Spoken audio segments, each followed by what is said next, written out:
So look, if you want to grow your wealth, your income, and increase the amount of time off, then these are the shortcuts that can help. Welcome to the Wealth Creation Podcast. Welcome everybody, it's Dan Latto speaking. Hope you're well today. Today is a Tuesday, it's 10:15 here in Spain, 9:15 in the UK. Hopefully you're all safe and staying well. So in this session I want to talk to you about whether you should be buying property or not right now.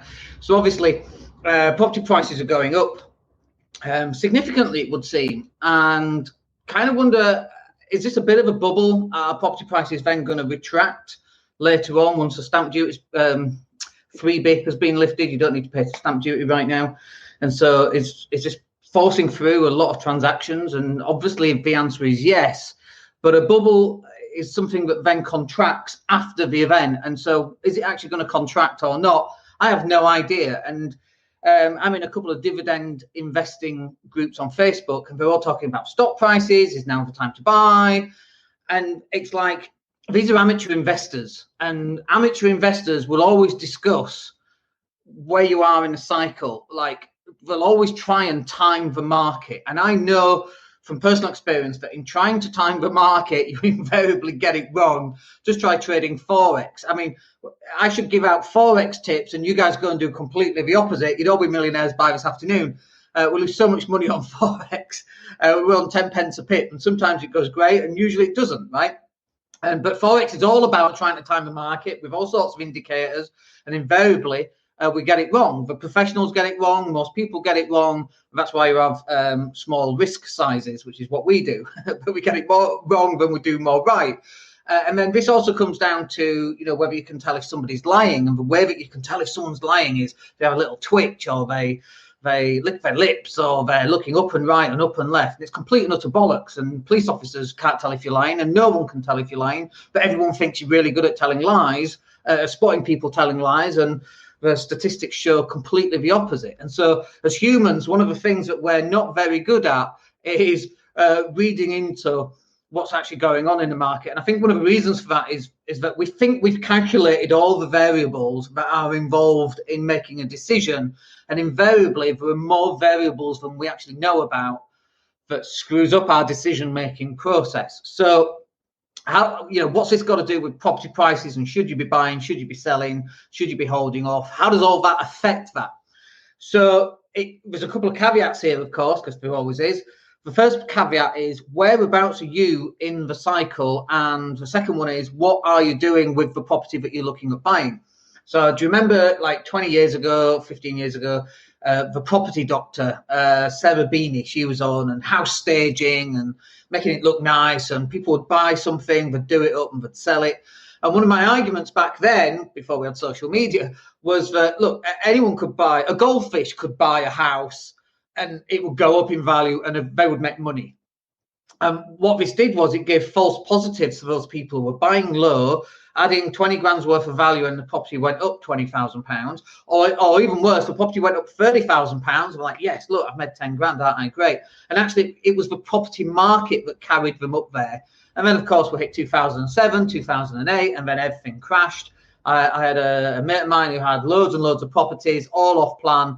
He had to complete on them, and they were valued less than they were actually worth. So, like the mortgage, the values were all mixed up basically. And so again, trying to time the market just doesn't work. And if you're trying to time the market, I'm afraid I think you're going to fail. And so this is the key on property, and this has been the key for me. And this is the key when you're investing in anything. It doesn't matter what it is. If you're investing, and by the way, Forex isn't investing, it's gambling. Just absolute clarity there. Oh, it's not gambling. It's educational, and we use just because you don't have to. It's gambling. It's like put 50 quid on trap 4 instead. It's gambling.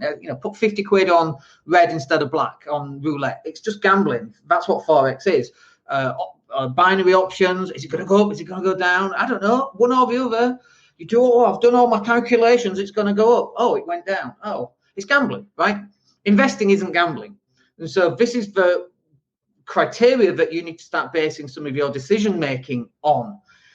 So when Warren Buffett invests in a company, he's not looking at buying in at the right price. If he can, that's a bonus, but he doesn't know if it's the right price or not. He just looks to see if a share is undervalued for its price per earnings, its income, how much debt it's got. So it has got some indicators there. But he's buying a business or buying into the business for a long term. Like the guy's 83 or whatever he is. But he's still buying into Coca-Cola based on what's going to happen to Coca-Cola over the next 30 to 50 years. That's why Warren has made so much money. And his income wealth graph goes like that. And that's what yours should as well. If you're investing based on gut feel or trying to time the market, your income's going to go like this. Your wealth will go like this. And eventually, unfortunately, it's going to go woof. And it's going to drop off the end of the graph because you go bust and you have to go back and get another job. And so we don't want to be investing in such a way. We don't want to be gambling. We don't want to be timing the market. Now, all of that said, and by the way, if you've got a comment, you just stick it in the box down below. All of that said, like we're in 2020, what we're in October, should you be buying right now? Prices are going up. So in context of everything I've just talked about managing risk over a longer period of time, what do you think is going to happen to property prices over the next 20 years? That's really the question. The question isn't, should I be buying now or selling now? What do you think is going to happen over property over the next 20 years? And I think invariably the answer, and disagree with me on this, if you like, you'd be wrong, but you can disagree. Invariably, prices are going to go up. And the reason prices are going to go up is because of inflation. They have to go up. The government keeps printing money. Bank of England does. It keeps printing money. The more money that goes into the marketplace, the lower the price of goods becomes relative to the cash that's put in. And that's called inflation. You know, a Mars bar that used to be 21 pence, do you remember that 20 years ago? And it's now £1.50. Not that you can get the Mars bars from 20 years ago, but you get the general idea. Or it's 90 pence. That's inflation at work. Well, what do you think is going to happen to property over a period of time? So let me just grab my pen because I can feel a graph coming. So this is one of the reasons why property is such a good investment. Okay. So what happens is, so this is time on this axis right here. So that's time. And this is cost. Let's just have a general word of cost. Hopefully you can see that. Okay. So this is what happens is you buy a house for 100. Okay. And you get a mortgage of 80 grand on it. Great. So there's your £80,000 mortgage. That property price over the next, say, 20 years, what do you think is going to happen to that? Like, I think it's going to go up. It might go down, maybe.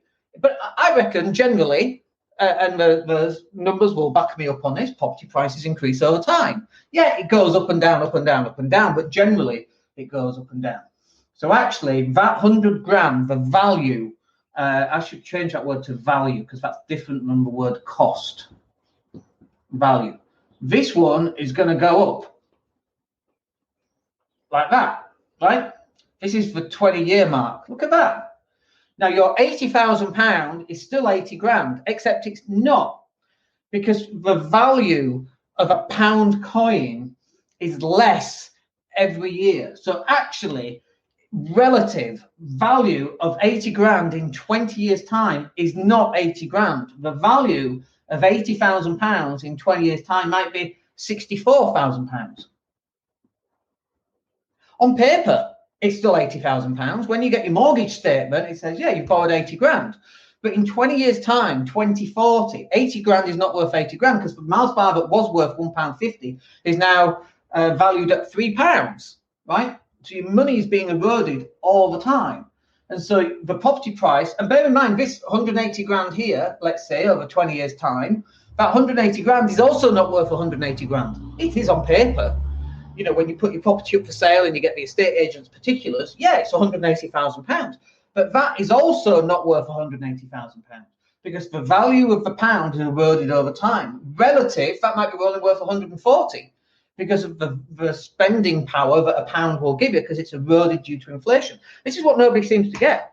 Inflation, it's like, I threw my pen away and I need that. I need it later. It's like inflation is your friend. But it's only your friend on a number of reasons. Let me have a quick sip of coffee and I'll explain what those reasons are. By the way, put some questions in.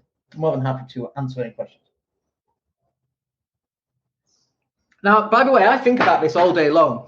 And I keep coming back to this. I come back to it daily, weekly, monthly, constantly thinking about how this looks, about the portfolio. Am I doing the right thing? I've been doing that for the last 20 years. And I will continue to do that till the day that I'm absolutely sure of it. And then I have to go back to this and go, well, no, I'm on the right path.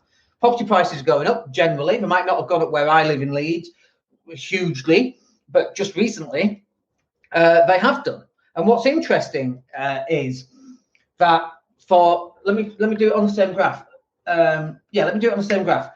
Property prices in Leeds have gone like this. So they've gone about the same. And then suddenly, for some random reason that nobody would have ever guessed in a month of Sundays, COVID strikes. And then COVID strikes, and then there's a stamp duty freeze, and blah, blah, blah, blah, blah. It doesn't matter what it is. It could be COVID, it could be aliens, it could be Trump, same thing. It could be anything. It doesn't matter what it is, right? But the marketplace will tell you that property over a long enough period of time is going to go up in value. The marketplace will simply enforce that one way or another. It doesn't matter what that is. It could be a plague of locusts. That's next year's fun, I'm sure. It could be anything, right? But then what happens? Hello, it's gone up again. It might drop. Yeah, it might drop. But then we're here. And so actually, this point is higher than this point. And that's the way that it works. The marketplace, because of inflation, has no other choice than to make that happen. We could have a property crash tomorrow, 50% wiped off everything, okay? Let's just assume that happens, because in a marketplace, anything can happen, will happen. So at some point, there is going to be a 50% drop, will be a 75% drop, in which case people like me are going to come and start buying a whole bunch of stuff again. And we just start the whole cycle again, except this time it's generational wealth. We put it in the trust and we pass it on to kids.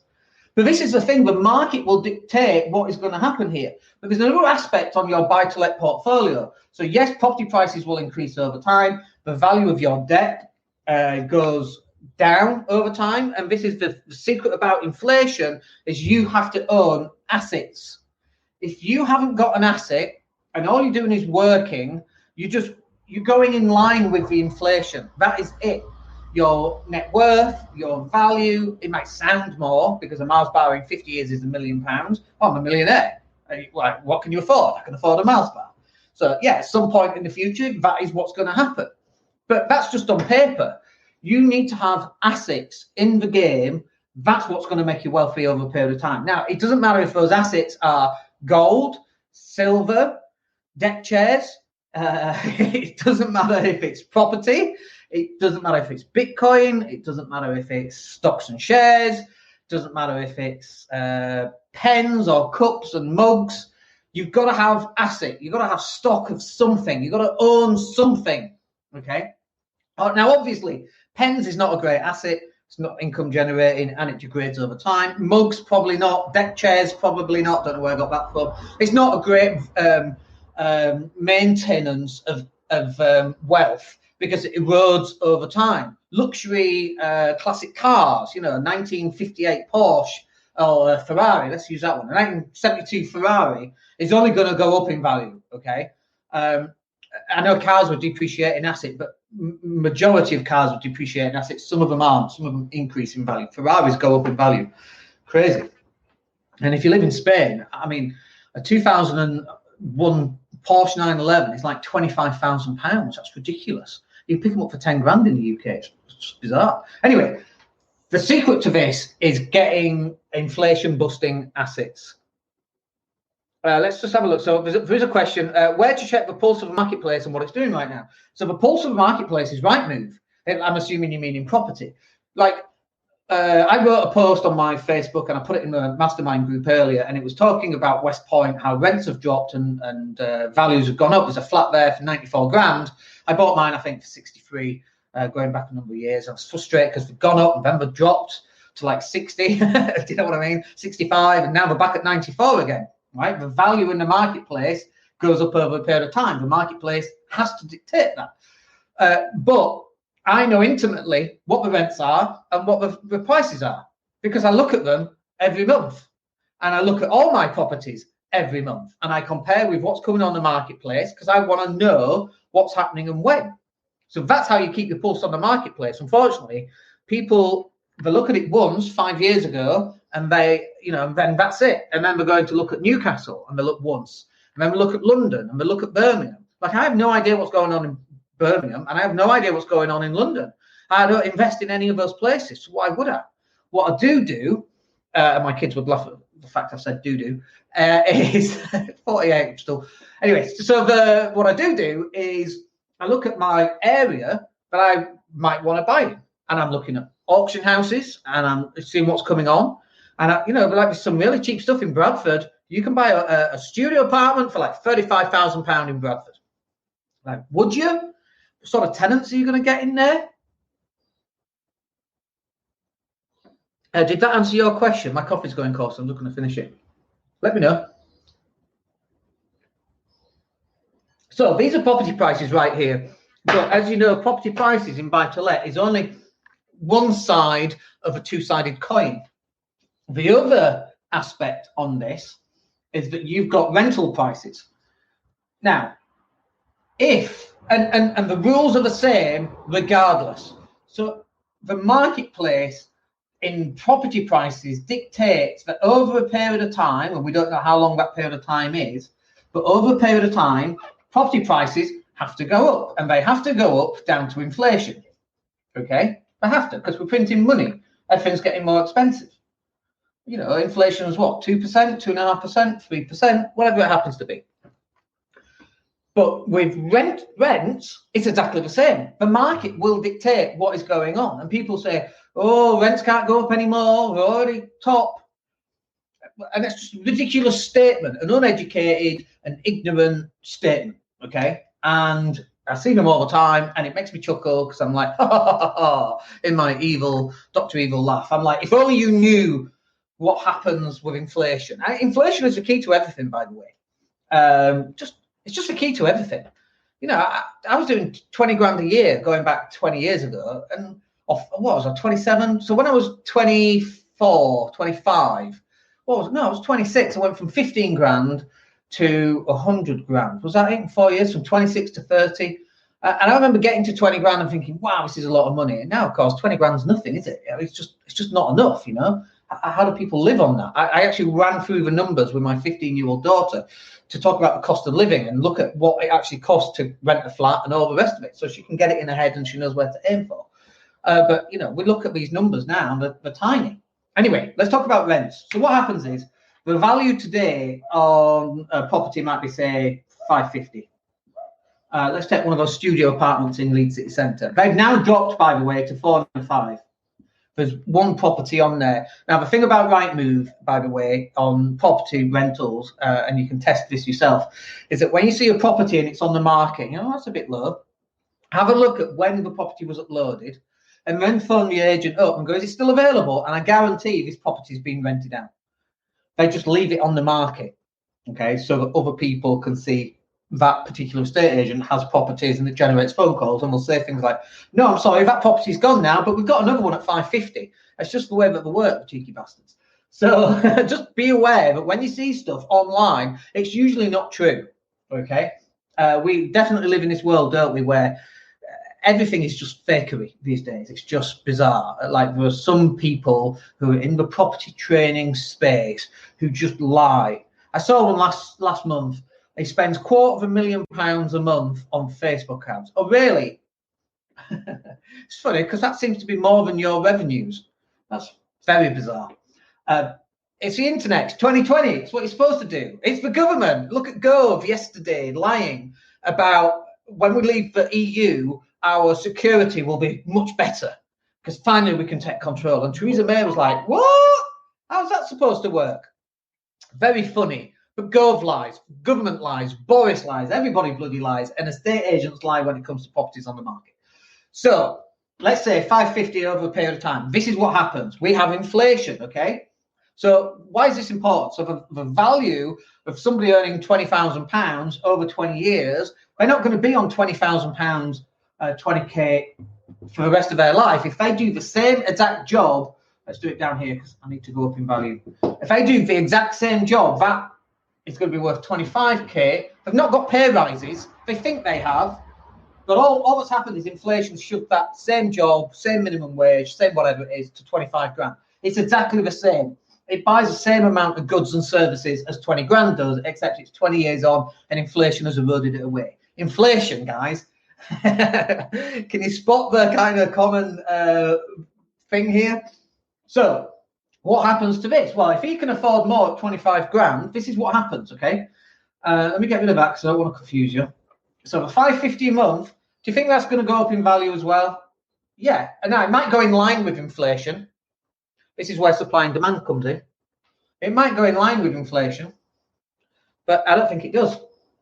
And now it depends on two things. One is immigration, and the second is supply of available properties. Landlords are leaving the sector. We had 230,000 gone in the last 12 months or 24 months or whatever it is, or maybe the duration of Section 24 for 4 years. But 250,000 landlords, that's a lot of landlords leaving on a already small marketplace, right? It's like 3% or whatever it is, 5%.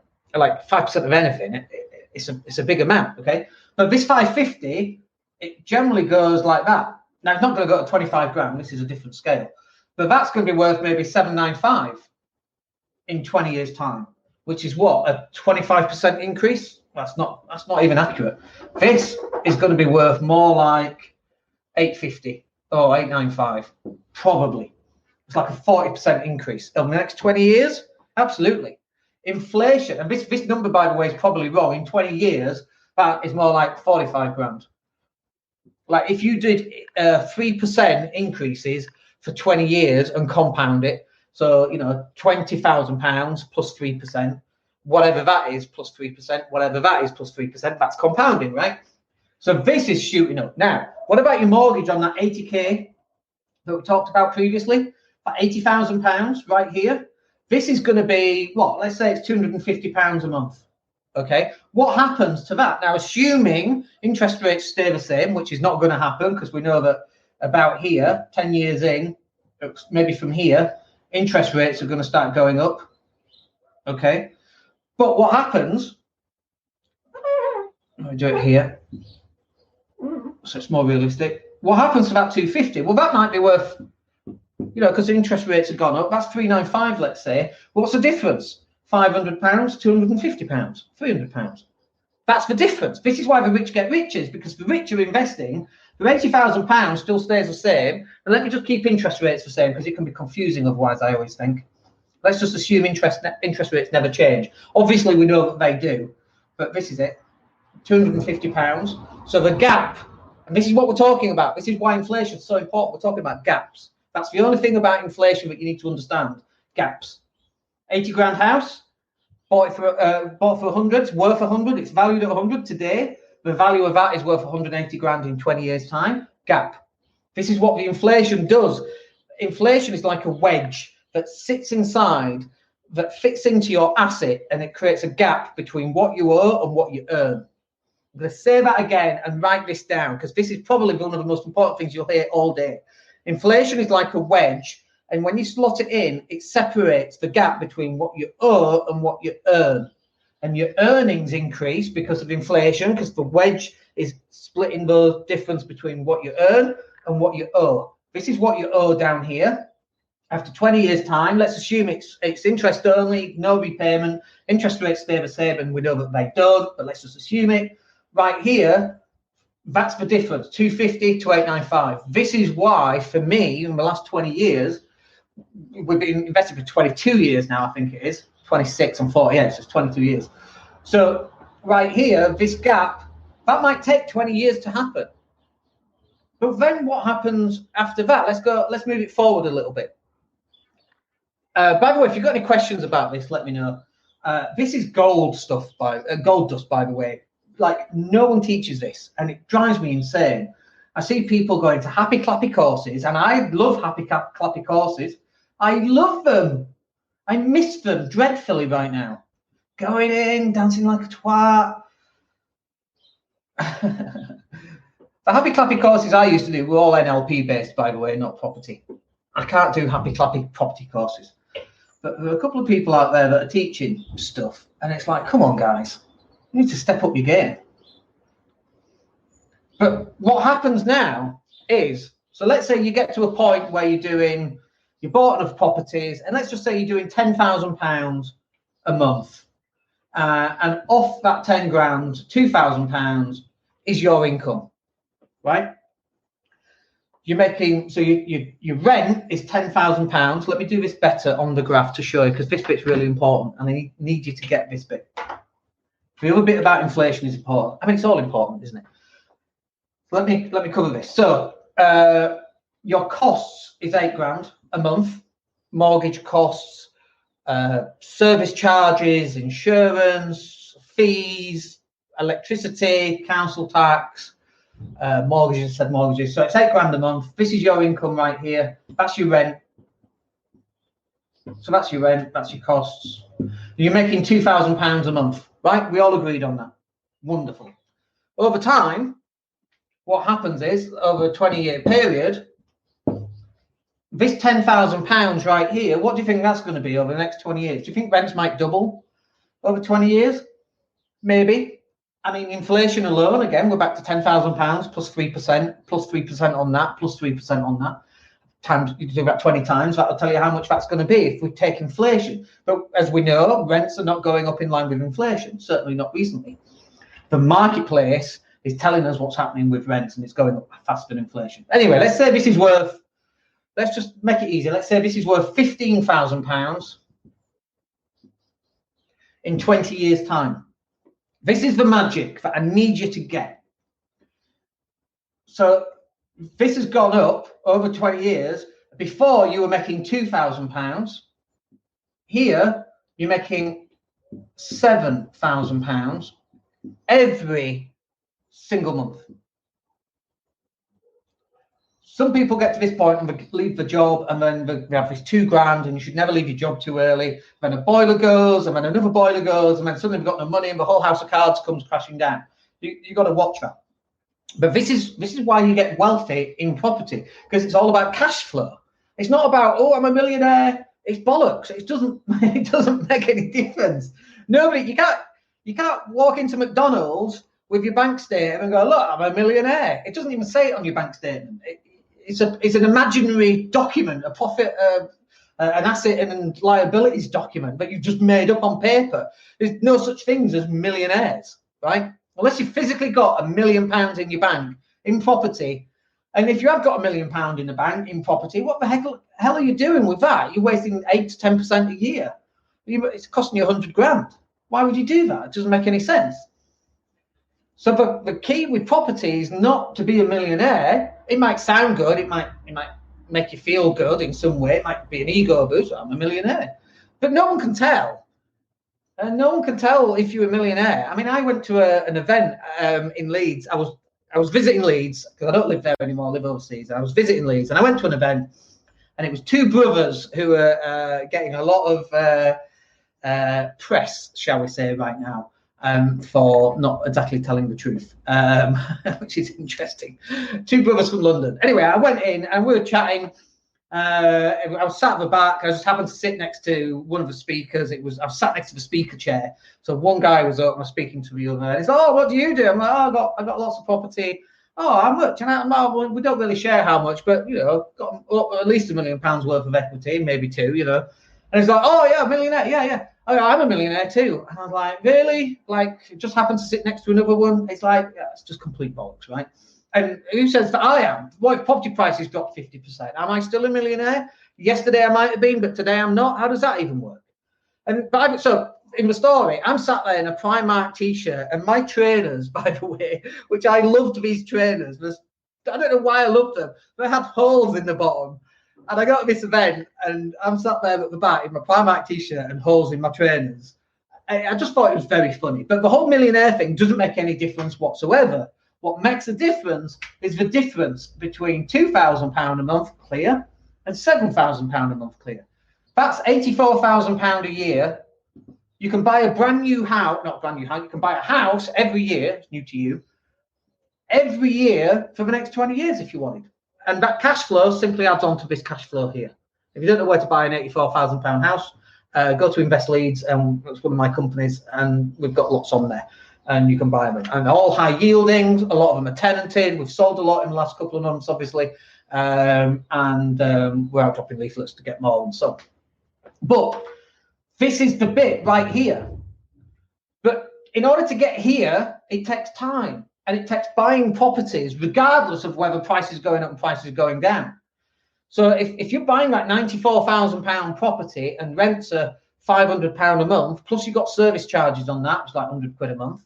Like, what's the return on investment? What's the yield? And yields are dubious at best because they don't take into account service charges. One of the things that really annoyed me was Sheffield came out as the best place for buy-to-let in the UK, Sheffield city centres, because of yields. And here we are, ignorant people writing about stuff they know nothing about, and we're just talking about yields. Well, what's a yield? It doesn't mean anything. It's rent divided by how much for properties. Well, how much is the service charge? No mention of it. I've got a service charge in Leeds city centre, £250 a month, which is a lot, by the way, for Leeds city centre, on a grade 2 listed building, very nice building. And that's about to go up even more because of all the fire regs and so on that we're all having to comply with, and some damp in a grade 2 listed building as well. But this is the key. It's not about the yield. It's irrelevant. What's relevant is this magic number here. How much money are you going to make every single month? So when you're buying property, and the other thing I was going to say in this session was, when you're buying property, yeah, property prices are going up right now.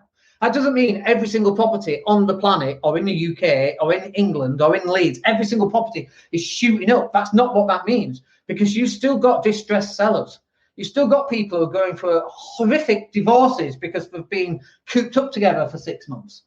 And now they just want to sell the house and they just want to get out. Okay, so that £100,000 house, you can buy it for 80 grand. Yeah, you might be buying for what it was worth 6 months ago, but that's just the way it goes. The question is, what is it going to be worth in 20 years' time? The second question is, what's the cash flow from that property going to give you? If we've got access to deals that are 25% off, so 100 grand, you can buy it for 75 today, and it was worth 75 6 months ago, would I buy it? Of course, because relative to the other market that's shot up, it's still on a discount.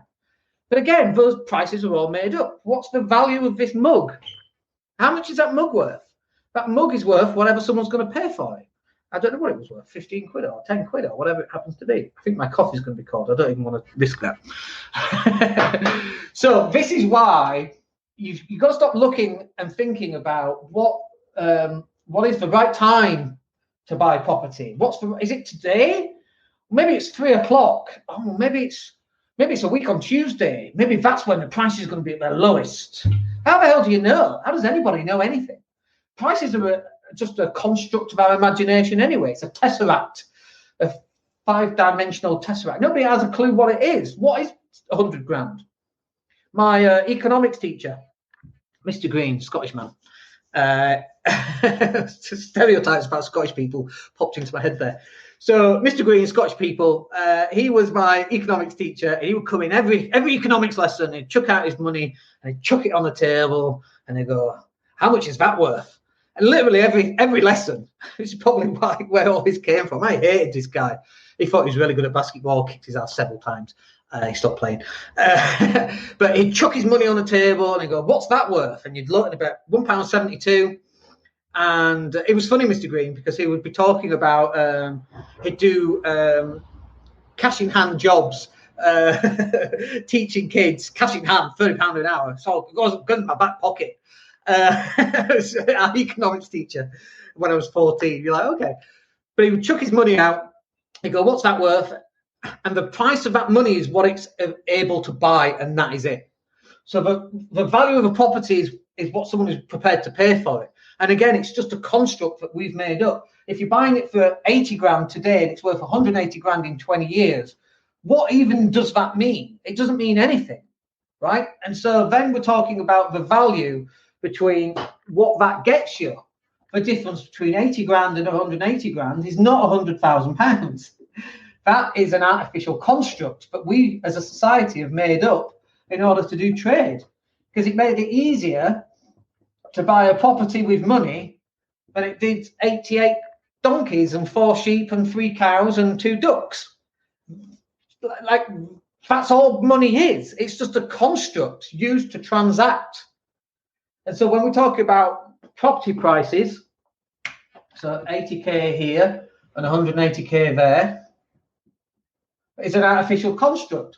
When we're talking about your cost of your mortgage 250, and your rental income of 895, whatever that is. What is it? Oh, I should have just used easy numbers. I don't know why I don't use easy numbers. 850, can do that one. So that's 600, and that's 100k. This right here, that's how much money you're going to live on. By the way, if you times that by 10, £6,000 a month. That's quite nice. Both these numbers are just artificial constructs. The key is, what does that £600 get you right now? And today, it might be 600 Mars bars. But in 20 years' time, because a Mars bar is £2, it's only 300 Mars bars. But luckily, this goes up in value as well. This goes up in value. And by the way, 3% increase on £850. This is the other key. There's a lot of keys today. 3% increase on 850 quid is a lot more than a 3% increase on £250. This is the bit that people don't seem to realise. They say rent prices can't go up any further, and they do. Let's just say they go up in line with inflation, which is great. Only inflation, that's all they're ever going to go up by. 3% on £850 versus 3% on £250. And then the next year is 3% on whatever that was, with 3% added to it. And then the next year is 3% on top of the previous year's 3%, on top of the previous year's 3%. This shoots up much higher than your costs do. This is why the wealthy get wealthier, is because it's asset-backed, it's inflation, and the poor don't have anything. They just have a job which goes up in line with inflation. And that, ladies and gentlemen, is today's session. That was a long one. Hope you enjoyed that. It's a Tuesday. It's not even supposed to be a show today, but I've not done any lives for absolutely ages. And I thought, you know what, I was in the mood, so let's just get a live out there. Anyway, hope that's useful for you. Let me know if you've got any questions over in the Facebook group. That's where we answer all our questions. And then we'll catch up with you on the next live. Hope that's useful. My name's Daniel Latto. Take care. Hey, it's Dan here. Thank you for listening. Really appreciate each and every one of you. Please click like or subscribe to the entire podcast.